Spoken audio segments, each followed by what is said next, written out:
और दोस्तों स्वागत है आपका हमारे YouTube channel self check academy पर। दोस्तों आज का जो हमारा टॉपिक है वो है स्केलेटल सिस्टम से संबंधित यानी कंकाल तंत्र से संबंधित। जैसा कि आप इस इमेज में देख रहे हैं, ये है एक स्केलेटल। ठीक है, आज के वीडियो में दोस्तों हम टोटल 41 MCQ को सॉल्व करेंगे, जिसके सॉल्व करने के पश्चात आपका जो कंकाल तंत्र से संबंधित टॉपिक है लगभग पूरा हो जाएगा। यदि आप हमारे साथ इस वीडियो को समझते हैं और देखते हैं तो इससे रिलेटेड जो भी प्रश्न है दोस्तों, मुझे नहीं लगता आप कभी गलत कर सकते हैं। शुरू करते हैं। पहला प्रश्न है जो हमारा, हड्डियों का अध्ययन क्या कहलाता है? प्रश्न का सही आंसर होगा ऑप्शन ए यानी ऑस्टियोलॉजी। हड्डियों का अध्ययन ऑस्टियोलॉजी कहलाता है। सेकंड प्रश्न है, हड्डियों से संबंधित बीमारी के अध्ययन को क्या कहते हैं? प्रश्न का सही आंसर होगा ऑप्शन बी यानी ऑर्थोलॉजी। हड्डियों से संबंधित बीमारी के अध्ययन को कहा जाता है। अगला प्रश्न है, हड्डियां मानव शरीर की सबसे कठोर ऊतक होती है जो बनी होती है। प्रश्न का सही आंसर होगा ऑप्शन डी यानी मनुष्य की जो हड्डियां है वो क्या होती है? सबसे कठोर ऊतक होती है। मानव शरीर का सबसे कठोर ऊतक होती है हड्डियां, जो कैल्शियम कार्बोनेट, कैल्शियम फास्फेट और प्रोटीन से मिलकर बनी होती है। और जो प्रोटीन होता है दोस्तों, इसको हम ओसिन प्रोटीन के नाम से जानते हैं। प्रश्न पूछ लिया जाए कभी कि हड्डियों के निर्माण में कौन सा प्रोटीन सहायक होता है, तो ओसिन जो प्रोटीन है हड्डियों के निर्माण में सहायक होता है। अगला प्रश्न है, हड्डियों की कोशिकाओं को क्या कहते हैं? प्रश्न का सही आंसर होगा ऑप्शन सी यानी ऑस्टियोसाइटिस कोशिका और ऑस्टियोब्लास्ट कोशिका के नाम से हड्डियों की कोशिकाओं को जाना जाता है। अगला प्रश्न है, मानव की अस्थियों में कौन कौन से खनिज पदार्थ पाए जाते हैं? प्रश्न का सही आंसर होगा ऑप्शन डी यानी उपयुक्त सभी। तो मनुष्य की अस्थियों में कैल्शियम, सल्फर और फास्फोरस तीनों ही जो खनिज पदार्थ है पाए जाते हैं। अगला प्रश्न है, मनुष्य के एक कान में कितनी हड्डियां होती है? प्रश्न का सही आंसर होगा ऑप्शन बी यानी कि मनुष्य का एक कान में 3 हड्डियां होती है। ऐसे 2 कान को जोड़ते हैं तो दोनों कानों में मिला के टोटल 6 हड्डियां होती है। अगला प्रश्न है, मनुष्य के कान में कौन सी हड्डी पाई जाती है? प्रश्न का सही आंसर होगा ऑप्शन डी यानी स्टेपिस, इनकस एंड मेलिस, जिसे हम मेलियस के नाम से भी जानते हैं। ये तीनों ही हड्डियां जो है मनुष्य के कान में पाई जाती है। इमेज के माध्यम से स्पष्ट करते हैं। जैसे ये एक इमेज है या एक डायग्राम है जिसमें बताया गया है कि मनुष्य का जो कान है, जैसे एक भारी परत होती है, जो भारी हिस्सा होता है मनुष्य का कान का, ये है, ये ईयर ड्रम है। ईयर ड्रम से लगी हुई जो व्हाइट कलर से दिखाई दे रही है, ये मेलियस होती है। ठीक है, ये क्या होती है? मेलियस। मेलियस से लगी हुई हमारी इनकस हड्डी होती है और उसके बाद इनकस से जुड़ी हुई ये वाला जो पोर्शन है ये होती है स्टेपिज। स्टेपिज हमारे शरीर की सबसे छोटी हड्डी होती है। मेलियस की बात करते हैं तो मेलियस हमारे शरीर की सबसे कमजोर हड्डी होती है। प्रश्न पूछ लिया जाए कि ईयर ड्रम से लगी हुई हड्डी का नाम बताइए, तो कौन सी हड्डी होती है? मेलियस। मेलियस जो हड्डी ईयर ड्रम से लगी हुई होती है। क्लियर दोस्तों, आगे बढ़ते हैं। मानव शरीर में वी आकार की हड्डी कहाँ पाई जाती है? प्रश्न का सही आंसर होगा ऑप्शन ए यानी चेस्ट में। डायग्राम से समझते हैं। ये डायग्राम है दोस्तों, ये वी आकार की जो हड्डी है, इसका शेप वी आकार में होने के कारण इसे वी आकार की हड्डी कहती है। मानव के चेस्ट में पाई जाती है और जो पसलियों से घिरी हुई होती है या पसलियों से जुड़ी हुई हड्डी कौन सी होती है? हमारी चेस्ट की हड्डी होती है।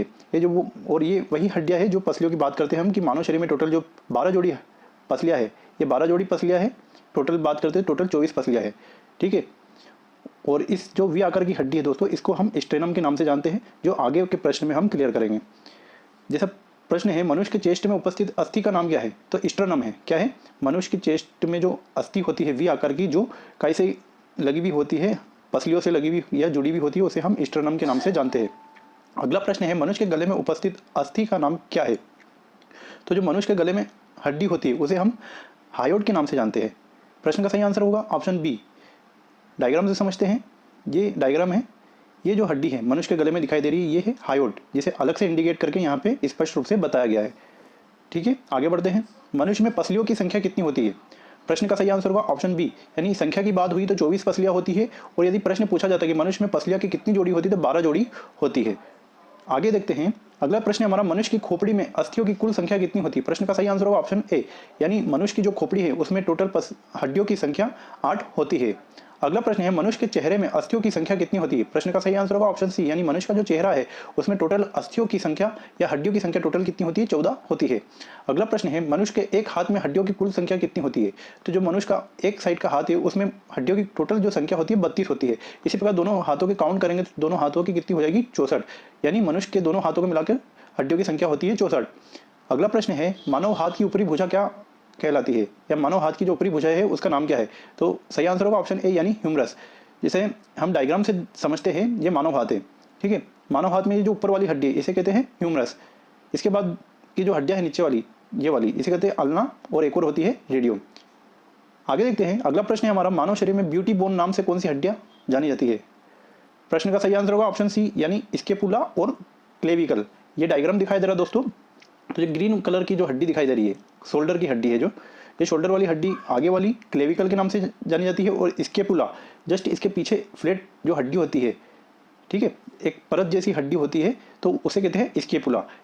तो जो ब्यूटी बोन है शोल्डर की हड्डी होती है, ठीक है, ये ग्रीन कलर की हड्डी को हम क्लेविकल और इसके पीछे वाली जो फ्लैट हड्डी होती है उसे स्कैपुला के नाम से जानते हैं। अगला प्रश्न है, मानव शरीर में सबसे बड़ी हड्डी कहाँ पाई जाती है? प्रश्न का सही आंसर होगा ऑप्शन बी, यानी मनुष्य की जो जांघ है या थाई है उसमें सबसे बड़ी हड्डी पाई जाती है, उसका नाम क्या होता है? फीमर। जैसे इस डायग्राम से देखते हैं, ये जो डायग्राम है ये रेड कलर से जो इंडिकेट किया गया है ये है हमारी फीमर, मतलब मनुष्य की शरीर की सबसे बड़ी हड्डी होती है। और याद रखिएगा दोस्तों, ये घुटना है, मनुष्य का जो घुटना होता है पैरों का, इसकी जो हड्डी होती है इसे हम पटेला के नाम से जानते हैं। और फिबुला और टिबिया ये दोनों हड्डी भी कहाँ होती है? मनुष्य के पैर में ही होती है। अगला प्रश्न देखते हैं, जबड़े की हड्डी को किस नाम से जाना जाता है? प्रश्न का सही आंसर होगा ऑप्शन ए, मेंडिबल। ये जो जबड़े की हड्डी है इसे हम मेंडिबल के नाम से जानते हैं। निम्नलिखित में से घुटने की हड्डी कौन सी है? प्रश्न का सही आंसर होगा ऑप्शन ए, जिसे हम पिछले प्रश्न में देख चुके हैं, पटेला जो है घुटने की हड्डी होती है। अगला प्रश्न है, मानव शरीर की सबसे लंबी अस्थि या हड्डी कौन सी है? हमने देखा है पिछले प्रश्न में, सही आंसर है इसका ऑप्शन ए, यानी फीमर। फीमर जो हड्डी है जो जांघ में होती है, मानव शरीर की सबसे बड़ी हड्डी होती है। अगला प्रश्न है, मानव शरीर की सबसे छोटी हड्डी कौन सी है? प्रश्न का सही आंसर होगा ऑप्शन ए, यानी स्टेपिज। स्टेपिज जो मनुष्य के शरीर में कान है, कान में 3 हड्डियां होती है, कौन कौन सी? Malleus, incus and stapes. तो स्टेपिस जो हड्डी होती है मानव शरीर की सबसे छोटी हड्डी होती है। अगला प्रश्न है, मानव शरीर की सबसे पतली हड्डी कौन सी है? प्रश्न का सही आंसर होगा ऑप्शन ए, यानी फिबुला जो हड्डी है मानव शरीर की सबसे छोटी हड्डी होती है। ये कहाँ होती है? मनुष्य के पैर में होती है, ठीक है। घुटने के नीचे वाली जो हड्डी होती है पीछे से साइड की, वो क्या कहलाती है? फेबिया। जैसे ये ग्रीन कलर की जो हड्डी दिखाई दे रही है आपको डायग्राम में, ये होती है फिबुला, ठीक है। फिबुला जो हड्डी होती है दिखी डायग्राम में, देखिए आपने। अगला प्रश्न है, मानव शरीर की सबसे मजबूत हड्डी कौन सी है? प्रश्न का सही आंसर होगा ऑप्शन ए, यानी मेंडिबल जो है मानव शरीर की सबसे मजबूत हड्डी होती है। वो कहाँ होती है? मनुष्य के जबड़े में होती है। अगला प्रश्न है, मानव शरीर की सबसे कमजोर हड्डी कौन सी होती है? तो सबसे कमजोर कौन सी हुई? मेलियस। मतलब मनुष्य के शरीर का जो कान होता है, कान में जो ईयर ड्रम से लगी हुई हड्डी होती है मेलियस, वो सबसे कमजोर हड्डी होती है। अगला प्रश्न है, पक्षी किस हड्डी की वजह से उड़ सकते हैं? प्रश्न का सही आंसर होगा ऑप्शन ए, प्नूमेटिक जो हड्डी होती है पक्षियों के पंख में होती है, इसी की वजह से जो पक्षी है उड़ने में सक्षम होते हैं। अगला प्रश्न है, मानव शरीर में हड्डी से हड्डी को जोड़ने का काम किसके द्वारा किया जाता है? प्रश्न का सही आंसर होगा ऑप्शन ए, यानी लिगामेंट के द्वारा हड्डी से हड्डी को जोड़ने का काम किया जाता है। यदि पूछा जाता कि मांसपेशियों या मसल से हड्डी को जोड़ने का काम किसके द्वारा किया जाता, तो हम चेक लगाते हैं टंडन पे।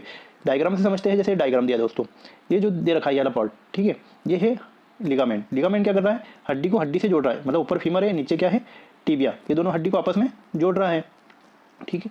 और इधर की साइड, राइट साइड में देखते हैं तो ये टेंडन दे रखा है। क्या दे रखा है? टेंडन। ये वाला पार्ट जो दे रखा है टेंडन, ये कर रहा है, ये राइट जो रेड कलर का पोर्शन दे रखा है, ये क्या है? हमारी मांसपेशियां। मांसपेशियों को टेंडन क्या कर रहा है? हड्डियों से जोड़ रहा है, ठीक है। तो याद रखना, हड्डी से हड्डी को जोड़ने का काम किया जाता है लिगामेंट के द्वारा, और टेंडन के द्वारा क्या किया जाता है? मांसपेशियों से हड्डी को जोड़ने का काम किया जाता है। समझ में आया? देखते हैं अगला प्रश्न, मानव शरीर में मसल से हड्डी को जोड़ने का काम किसके द्वारा किया जाता है? हम समझ चुके हैं। इसके प्रश्न का सही आंसर होगा ऑप्शन बी, यानी टंडन के द्वारा। प्रश्न है, रिकेट्स नामक बीमारी का संबंध किससे है? प्रश्न का सही आंसर होगा ऑप्शन ए, यानी बच्चों से, ठीक है। रिकेट्स नामक बीमारी दोस्तों विटामिन डी की कमी से होती है, जिसे हम हमारे विटामिन वाले जो वीडियो है, 2 वीडियो हमने विटामिन से रिलेटेड अपलोड किए थे, उसमें भी हमने इस बीमारी को डिटेल में समझा था। यदि आप हमारे उस वीडियो को देखना चाहते हैं तो आपकी स्क्रीन के राइट साइड में टॉप में एक आई कलर का या आई सिंबल दिखाई देगा, आप उस पर क्लिक करके हमारे विटामिन से संबंधित वीडियो को देख सकते हैं। तो इस प्रश्न का जो सही आंसर हुआ ऑप्शन ए, बच्चों में होती है रिकेट्स नामक बीमारी। और इसमें होता क्या है? जो बच्चों की हड्डियां है दोस्तों, वो क्या हो जाती है? कमजोर हो जाती है। किसके कारण होती है? विटामिन डी की कमी से होती है। अगला प्रश्न है, ओस्टोमलेशिया नामक बीमारी का संबंध किससे है? प्रश्न का सही आंसर होगा ऑप्शन बी। जो रिकेट्स होती है दोस्तों, वो होती है बच्चों में, ठीक है। लगभग 5 से 6 साल के बच्चों में रिकेट्स नामक बीमारी होती है। वही बीमारी जब बड़ों में होती है तो वो क्या कहलाती है? ओस्टोमलेशिया, ठीक है। रिकेट्स और ओस्टोमलेशिया एक ही है। रिकेट्स बच्चों में होती है, ओस्टोमलेशिया बड़ों में होती है। दोनों में ही क्या होता है? मनुष्य की जो हड्डियां है वो कमजोर हो जाती है। अगला प्रश्न है, टिटेनी नामक बीमारी का संबंध किससे है? तो प्रश्न का सही आंसर होगा ऑप्शन ए, मतलब टिटेनी नामक जो बीमारी अस्थियों से संबंधित है।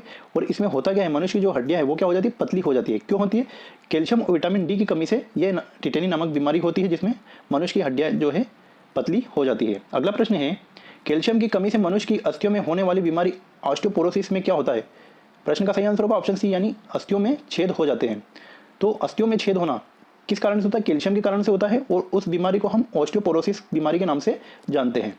अगला प्रश्न है मांसपेशियां या मसल्स के अध्ययन को क्या कहते हैं? प्रश्न का सही आंसर होगा ऑप्शन ए मायोलॉजी कहते हैं। अगला प्रश्न है मनुष्य के शरीर में मसल्स का निर्माण किस खनिज पदार्थ से होता है? प्रश्न का सही आंसर होगा ऑप्शन डी यानी मैग्नीशियम, सल्फर और फास्फोरस तीनों ही खनिज पदार्थों से मिलकर मसल्स का निर्माण होता है, लेकिन मसल्स का निर्माण की मुख्य भूमिका होती है मैग्नीशियम की। अगला प्रश्न है बच्चों के शरीर में लगभग कितनी मांसपेशियां होती है? प्रश्न का सही आंसर होगा ऑप्शन ए यानी 700 से अधिक जो है बच्चों के शरीर में मांसपेशियां होती है। इसी प्रश्न में पूछा जाता है कि वयस्क में, मानव वयस्क में लगभग कितनी मांसपेशियां होती है? तो इसका सही आंसर होता है ऑप्शन बी यानी मानव वयस्क की बात आती है तो 639 मांसपेशियां होती है और बच्चों की बात आती है तो लगभग 700 या 700 से अधिक मांसपेशियां जो है बच्चों में होती है। अगला प्रश्न है मानव शरीर में किस प्रोटीन की उपस्थिति के कारण मसल्स का रंग लाल होता है? बहुत ही अच्छा क्वेश्चन है दोस्तों। जो मानव का शरीर है इसमें जो मांसपेशियां होती है या मसल्स होते हैं इनका रंग लाल क्यों होता है? वो होता है मायोग्लोबिन प्रोटीन के कारण होता है। ठीक है, अगला प्रश्न है मानव शरीर में सबसे लंबी मांसपेशी कौन सी है? सही आंसर होगा ऑप्शन ए सार्टोरियस। सार्टोरियस जो मांसपेशी है वो सबसे लंबी मांसपेशी होती है और ये भी कहाँ होती है? मनुष्य की जांघ में होती है। सबसे लंबी हड्डी जो होती है दोस्तों फीमर, कौन सी? फीमर। ये भी कहाँ होती है? मनुष्य की जांघ में होती है। और मांसपेशियों की बात होती है तो ये भी कहाँ होती है? जांघ में होती है। वो कौन सी? सार्टोरियस मांसपेशी जो है सबसे लंबी होती है। अगला प्रश्न है मानव शरीर में सबसे बड़ी मांसपेशी कौन सी है? तो वो होगी ग्लूटियस मैक्सिमस। ग्लूटियस मैक्सिमस जो मांसपेशी है सबसे बड़ी होती है और ये भी कहाँ होती है? मनुष्य की जांघ में होती है। ठीक है, सबसे लंबी मांसपेशी होती है सार्टोरियस और सबसे बड़ी मांसपेशी की बात आती है तो ग्लूटियस मैक्सिमस होती है और दोनों ही कहाँ होती है? जांघ में। अगला प्रश्न है मानव शरीर में सबसे छोटी मांसपेशी कौन सी होती है? प्रश्न का सही आंसर होगा ऑप्शन सी स्टेपिडियस जो मांसपेशी होती है जो मनुष्य के कान में होती है। ठीक है, और सबसे छोटी मांसपेशी होती है। कमजोर मांसपेशी का पूछा जाता तो भी कौन सी मांसपेशी होती? स्टेपिडियस। सबसे छोटी मांसपेशी स्टेपिडियस।